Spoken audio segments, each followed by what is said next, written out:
All right, so Mr. Franco Tavera, right before we go into NatCon, so interesting. I asked Franco to, run a call here on just really great event planning. I see Franco being very good, very skilled in this department on, planning events, why he plans events, how he plans the events, and then the maximum value that comes out of these events. And the last time I asked somebody to run a call on this subject, I'm not sure if you guys will remember, like, oh, who's the last guy? And when was the last time we actually ran this? It was Sebastian Angus. I too thought he was very skilled and very good in this department.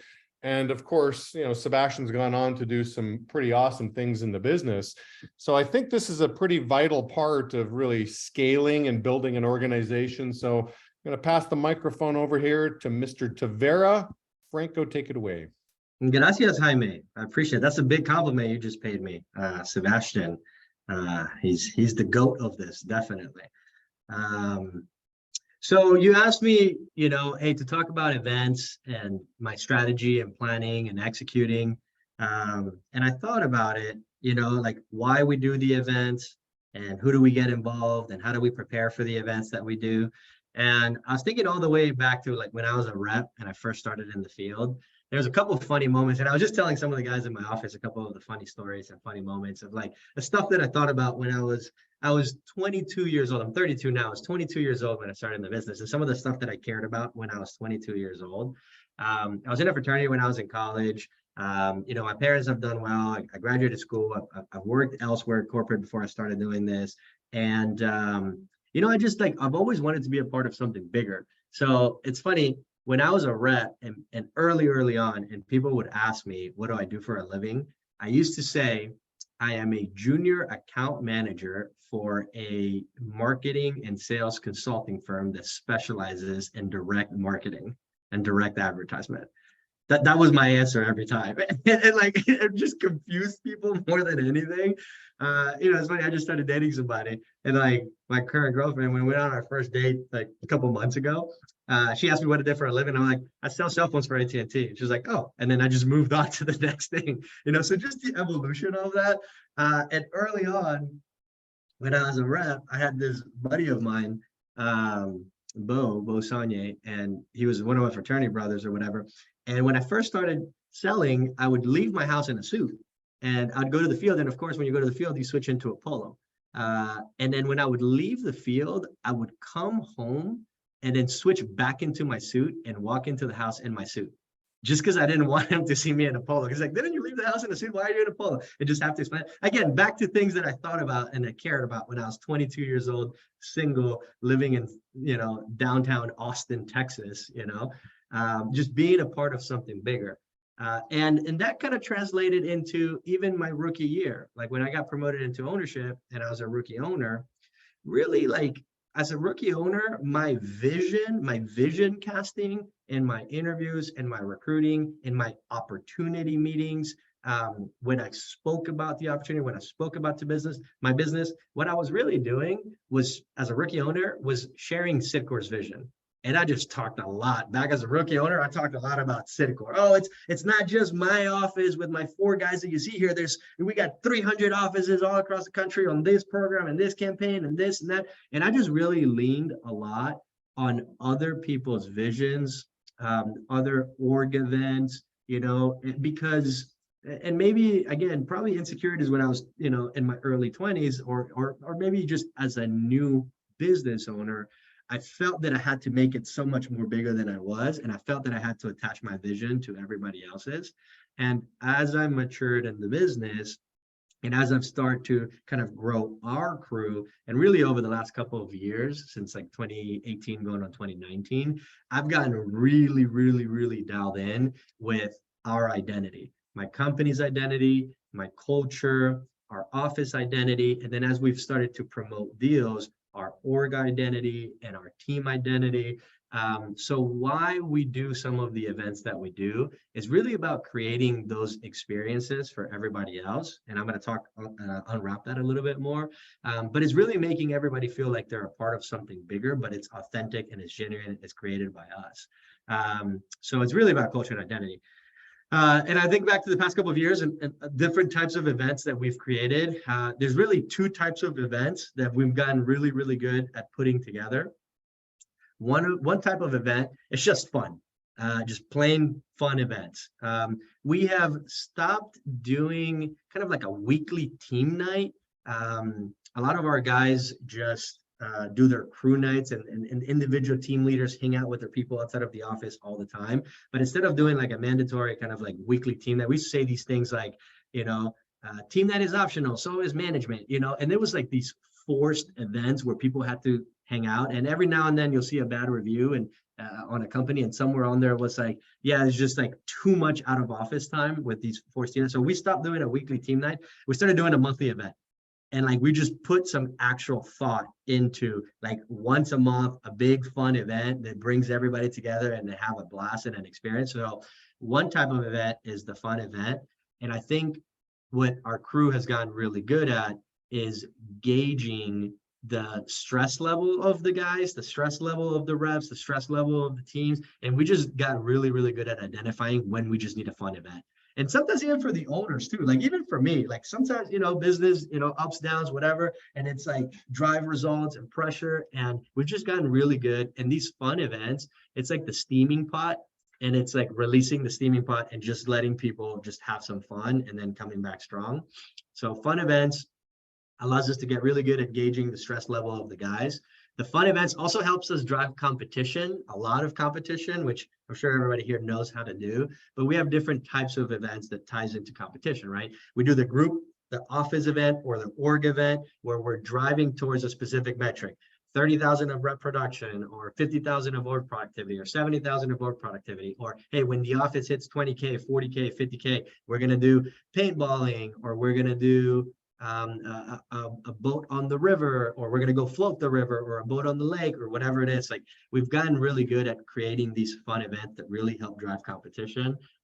One of the classic ones that we have is the Kings and Queens barbecue. So you do, like a long contest, maybe a couple of weeks, 5 teams, 5th place. We host a barbecue at the end of it. 5th place is the cleaning crew. They're responsible for cleaning the house. 4th place is the chefs. They're responsible for cooking.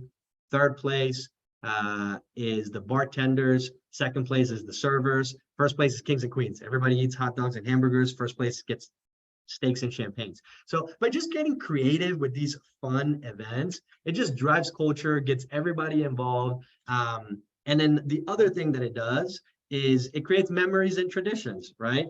Anybody in here has flashbacks or chills whenever you hear the word the chug and run? Gareth, you know what the... Oh yeah. I don't know if the chills more than chills. What Des, his favorite, the weenie roll. Des, you remember what the weenie rolls are? So just like these fun events, you're creating memories and traditions. Obviously that's coming from Top Gun, Big Bear Classic, and all these different things. 4th of July parties, holiday parties. It just creates the fun memories and stories and traditions. And I think within the org, we've gotten really good at identifying key events that we just do every year, right? And I think this is just starting to create tradition within the org, within the guys. And then there's these memories that come out of that where people can really share. So again, one type of event, the fun events. The second type of event that we've been running are more work oriented, getting stuff done, and more leadership development oriented. We started doing quarterly reviews. So every quarter, at the start, the first week of every quarter, we've been doing either a management retreat or a senior core leaders within the org, and we've been coming together at the start of every quarter, and that is more work. It's development. We have all this data that we review of like previous quarter, and then we talk about the goals for the upcoming quarter, and all the leaders come together, and then we end up having some type of fun, easy event tied to that. But the work-related events that we've been doing, they really set us up for a massive quarter, and we see that in the results and the numbers that we have. Management retreats. Gabe, Anil, and I just got back from Puerto Rico, and we brought our girlfriends and had a really great time. Just again, putting a lot of thought into our event planning and what we do. October 14th, it's my dad's 70th birthday. And it happens to be that it's the same week as R&R. So I'm doing a big event for my dad back in Peru. And I brought it up to my guys at the beginning of the year when the schedule came out. I said, hey, it's my dad's 70th birthday. You guys book your R&R, your Citgo R&R, go have a great time. I won't be in attendance because of my dad's birthday. And my guys, without hesitation, they're like, forget the R&R. Let's go to Peru with you and let's go celebrate your dad. So Gabe and Anil are coming down. They're going to bring their girlfriends. We're going to make a week out of it, and we're going to create our own event, right? So again, there's the fun events, and then there's the work, leadership development, manager retreats, all of that. So that's kind of why we've been doing it and the type of events. Who do we get involved in preparing some of these events and to drive the most out of these big events? I call them my production team, and it's really our core leaders across the board. There's a common thing that I'm always talking to my guys about when it comes to event planning and event preparing. And I always ask them the same question. I ask them to think about their favorite concert. So everybody in here, what's the favorite concert that you've ever been to, that you've ever attended, right? And what was it about that concert that made it a great experience? Well, you were a member of the audience, and you saw this crazy light show and the smoke and the smokes, the different smoke screens, and you saw the fireworks, and you saw the band do this, and just as a member of the audience, you had an amazing experience. Well, my core and our management team, they're the production team. They're not the members of the audience. So every time we're doing a big team night, a quarterly review, a big event, even honestly, even internally within Atmosphere, they're a production. So their goal is to go around and measure people's experiences. And what can we do as part of the production to provide an amazing experience for people? And I think that's really helped drive a lot of the production of the team. So that's who we get. I get all my core leaders involved, but they know they're like production. So their mindset at these events are a little bit different. And then the last part is, how do we prepare for these big events? It's 3 questions that I ask the production team, all my core leaders, anytime we do an event, is know, feel, do. What do we want people to know? How do we want them to feel? And what do we want them to do? So whether it's a get work or a fun event, we're going to go through specifically and assign that. How do we want people to feel at this event? Do we want them to be safe? Do we want them to have fun? What do we want them? What do we want the energy to be when we walk out? So we're always planning and kind of talking through that. And what I also thought would be fun, since Gabe and Anil and Des are on here, I figured I'd ask you guys, and I didn't really give you time to prepare for this, but what's been, out of some of the events that we've done over the last 2 years, we've gotten really good at this, I think. I think this past 4th of July event was a home run. What do you guys think has been your favorite event so far, and why? And what are your thoughts on what it's done for our org? Yeah, I think the trip we had to Austin for quarterly goal reviews, I think that was great. I think we did a lot of internal work with strategy, what we want to accomplish over the next quarter, over the year. What are the moving pieces behind the scenes, not just for our offices, but for the entire org as a whole. And then we got to hang out and really get to know everybody else a little bit more with more depth at a deeper level. And then there's another side of it where we just got to have fun, blow some steam. We got to see Joe Rogan. I think that was a great experience for everybody. It was my first comedy show ever. That's pretty hard to top, right? Joe Rogan. But yeah, I think that for me has been one of my favorites for sure. I would say for me, the 4th of July party, right? So same thing. I mean, first day, we did a quarterly review, and I think like it was a lot of business related stuff. And the second day, we celebrated the 4th of July with the fireworks, and the whole team was super excited. And over the years, like last 3 years, seeing all these events every year, we're adding more value, we are adding more people, and the circle gets just like bigger and larger. Therefore, like our influence and the people that we have on the team also grows both professionally and personally as well. I would say the same thing that Anil said. Just every event is awesome, obviously, but I think it's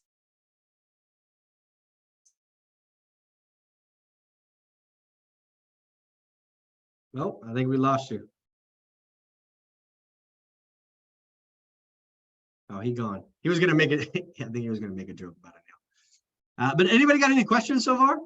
Anything you're curious about? Des pulled a Mitch McConnell right there. Anybody knows what I'm talking about? I have a I don't know if a question. So if you were, let's say, multi-state, like, Certain milestone. oh, he's back. So I have offices in California, Texas, Kentucky, Minnesota, and Arizona. So if you were me, how would you coordinate quarterly reviews with such space?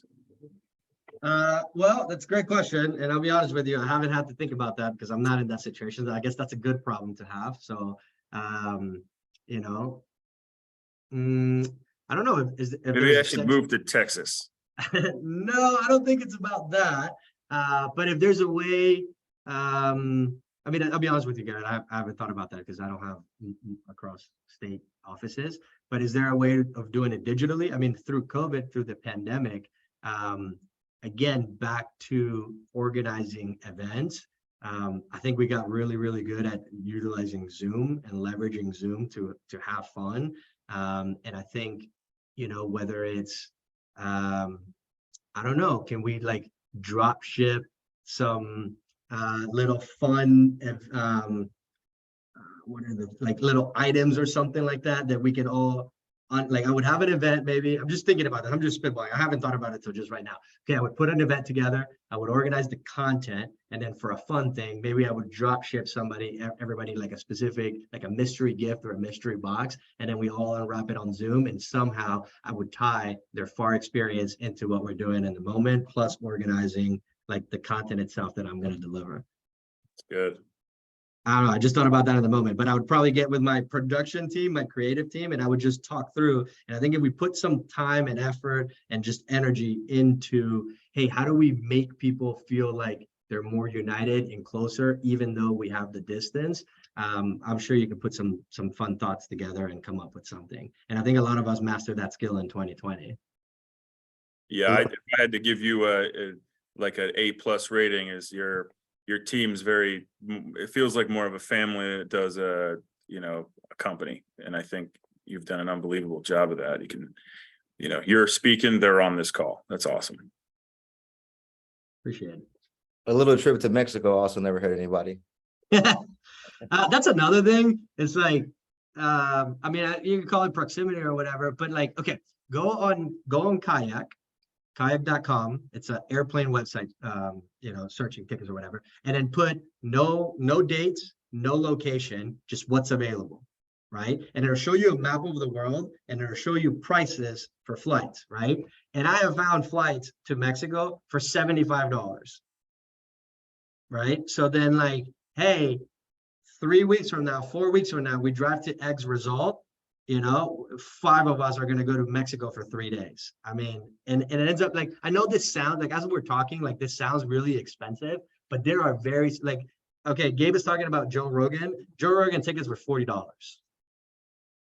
And like, we're not talking about thousands of dollars and having a massive budget, but if you're constantly thinking events and creating memories, and I love to do things that are people's first experiences, like a first time doing something, right? And a lot of that is polling the guys, and I have, in the different atmospheres, I have open letters that say, hey, if you wanted an event, what type of event would you have? Event suggestions, and then people put things on there. And there's a lot of ways. So Gareth, you're talking about being multi-state. Maybe that's another thing as well too that you can do to bring people together. Is find a location that's fun, that's affordable, people can go and get together. Yeah, it sounds like I just got to push it a little bit farther out. I've got to plan it with more time to alleviate the distance. That's great. Thank you. Steven, I'll let you ask the question. I've got one after you for Franco. Yeah, actually, I was kind of curious about the budgeting and how you're doing that, but you already said, you're really just looking at planning ahead and then just finding kind of the cheapest option there. I'm curious, are there any types of events or types of things that you're doing with your guys that you find to be more cost effective generally than others? Because the like, hey, go fly somewhere and do something cool thing it has a range of prices. there anything you find that's kind of reliably cheap or affordable? Yeah, I mean, those flights is usually with the owners, right? But if we're talking about the reps, listen, like, okay, the holiday season is coming up, right? So Halloween, Thanksgiving, okay, Halloween, I can buy 20 pumpkins for $100, bring everybody physically to the office, which is what we've done the last 2 years. So our team night, our holiday thing was at the office. We decorated the entire office with like spider web and all that. Like we made it with, like Halloween themed, and then we did a pumpkin carving contest, and we had drinks at the office, and then Anil bought a karaoke machine that he then went and returned the next day. And so for $100 we had, but again, it's going the extra mile with the event to make it really, feel like it's a part of something, as opposed to everybody get your own pumpkin, just come to the office and it's business as usual, and then it's kind of boring, So again, Steven, like, it cost me $150 to do that, but it's going the extra mile with the thought process. And then the playlist, right? Something as simple as, okay, we're going to have this event. What music are we going to play? So spend a week trying to scour for like Halloween themed songs that would make sense. So for this event, the music was like Halloween. So again, that doesn't cost any money, but it's going the extra with the planning and the preparation in the event. And people just really feel like they're excited for the next Halloween party.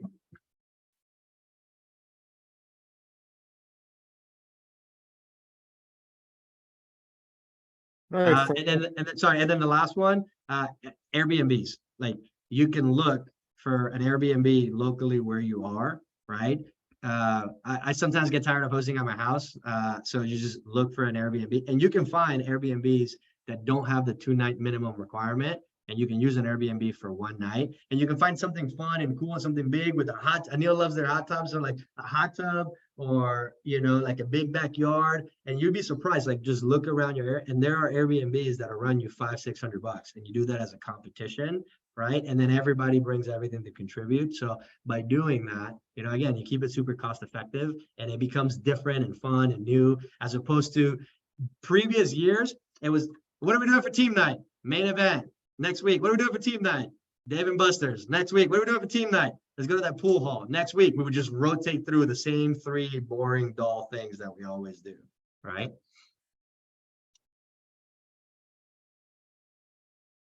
So Franco, I'm curious to your opinion on this. So when is the right time, right? As Steven Reif's been, lucky enough to be part of like Sebastian's, org events and all this other stuff. But when is the right time for a guy like Steven Reif to do his own thing, or for Gabe to do his own thing? Like, when do you start doing an event within the org? That's always a good question. Yeah, I'm sure there's different thoughts on that, but I think I mastered this. Like whenever I started running a really strong ICL, I mastered it because I was just doing those events for my office and for my ICL. And as we grew, I just started to invite, and as we promoted, I just started to invite them. But the event piece was always kind of there, and some of the traditions were always kind of there. I have a picture of the very, very, very first Thanksgiving that I ever did as an owner. It was in my 2-bedroom apartment when I was downtown Houston, right? The kitchen looked like it was built in 1980s. And it wasn't a turkey, it was like an oversized chicken, right? And there was 4 reps there. I have a picture of that first one. The one that we're planning for this year, it's a Thanksgiving dinner. We're gonna get a massive Airbnb, and it's a 2-day event, and we're gonna host like a giant family thing, like a big event for, but it's the same event. It's just gotten bigger and bigger and bigger and better, and we just added people as we've gone. So I don't think it's too early or too late. Yeah, I would agree. I think the skills are learned, right? If you're an ICL owner and you're planning your team nights, I mean, planning an event for an org is the same muscle as really planning, good team nights. So the better you are at planning team nights as an ICL owner, hey, the better you're going to be, developing an org on the road to consultant, for sure. I mean, same muscles. And I think you said something to me the other day, Franco, like maximum value for the least amount of money. I mean, I think a lot of times I've seen, you can try to spend as much money, right? You go a little overboard on an event, and it wasn't as good as the one that was less expensive. So, you know, again, just keep thinking of maximum value, least amount of money. I think that's a good mindset to have. Definitely agree. Ricardo asks a question digitally. Ricardo, you don't want to give us your voice here, Ricky? Sorry, I'm in the field. It's a little loud in here. All right. You want me to read the question or you want to ask it? All right, let me just read the question. Are there times of the year you try and stay away from when planning events? Are there times of the year you try to stay away from when planning Yeah, events? like you're not going to run an event on Black Friday because that's kind of an important Well, day. yeah, yeah, of course. Yeah. I mean, our quarterly reviews are obviously every quarter, and then it happens to be that the last one ties into like the holiday season and the holiday party and all of that. So that New Year holiday party, kickoff party is all going to be one event, and we try to do all of that at once. Yeah, like if you're in retail and it has high seasons, I would probably be mindful of that. But for the most part, again, Ricky, you'll understand your business, you'll know your business, and you'll know what season makes sense. We got really good at gauging the energy of the guys and just knowing when they need an event and when they don't. And I think you'll be able to figure that one out for sure. Cool. Thank you. Sorry about that. No worries, buddy. It's good having you here this week, by the way.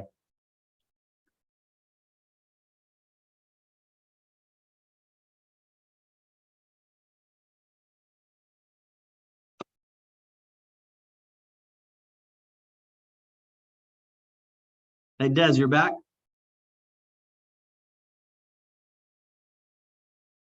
You want to tell us about Neil splashing water on you on the river? Yeah. I mean, obviously with us doing certain things every year, like I never attach my floaty to the crew because I know a Neil's gonna get everybody wet and it pisses me off, so I just stay away.